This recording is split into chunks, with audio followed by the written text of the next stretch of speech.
Hello, good morning all of you. Census 2026-27కు సంబంధించినటువంటి పూర్తి సమాచారాన్ని ఇవ్వబడుతున్నది. ఈసారి కేంద్ర ప్రభుత్వము సెన్సెస్ను మొదటిసారి డిజిటల్ మోడ్ తీసుకురావడం జరిగింది. డిజిటల్ మోడ్ కావున ఎన్యూమరేటర్ ఉపయోగించే మొబైల్ను కానీ సిమ్ను కానీ ఒకసారి రిజిస్టర్ చేసిన తర్వాత మార్చకూడదు. మొబైల్ ఖరాబ్ అయినట్లయినా, సిమ్ పోయినట్లయినా మళ్ళీ యాప్ను డౌన్లోడ్ చేసుకోవడం చాలా కష్టమవుతుంది. కాబట్టి ఎన్యూమరేటర్స్ అందరూ కూడా గమనించగలరు. మొబైల్లో హెచ్ఎల్ఓ యాప్ను ప్లే స్టోర్ కానీ యాప్ స్టోర్ ద్వారా కానీ మాత్రమే డౌన్లోడ్ చేసుకోవాలి. డౌన్లోడ్ చేసుకున్న తర్వాత యాప్ను ఓపెన్ చేసి మనకు ఇవ్వబడిన యూజర్ ఐడి పాస్వర్డ్ ద్వారా లాగిన్ కావాలి.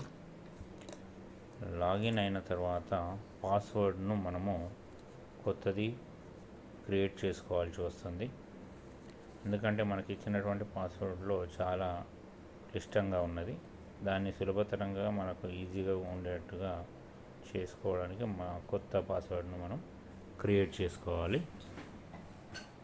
దాని తర్వాత మనం ఒక పిన్ నెంబర్ కూడా 4 డిజిట్ పిన్ నెంబర్ ఇచ్చుకోవాల్సి వస్తుంది.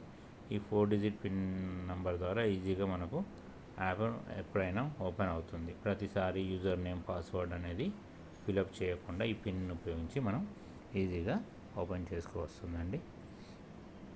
అయితే మొదటగా సెన్సస్ అనేది మన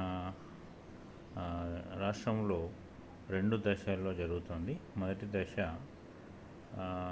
అనేది మన రాష్ట్రంలో మే 11, 2026 నుండి మొదలై జూన్ 9వ తారీఖు 2026 వరకు జరుగుతుంది.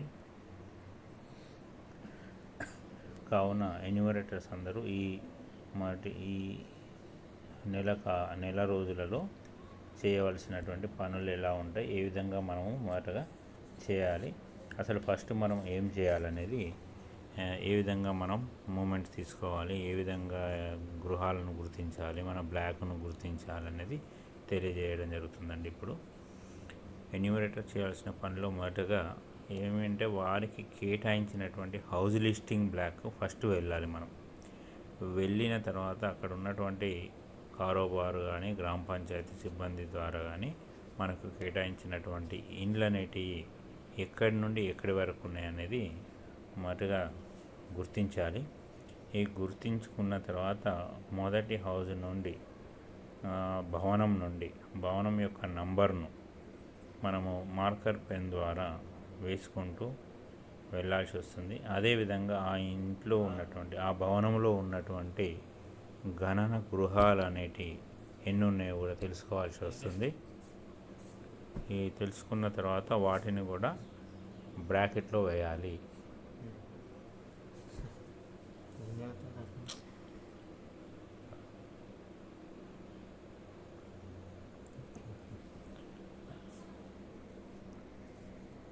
ప్రతి భవనం యొక్క నంబర్ను మార్కర్ పెన్తో గోడ మీద గుర్తించుకుంటూ ఆ బ్రాకెట్లో మనము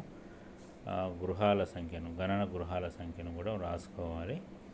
గణన గృహం అంటే ఏంటో, భవనం అంటే ఏంటో మళ్ళీ మనం చర్చించుకుందామండి.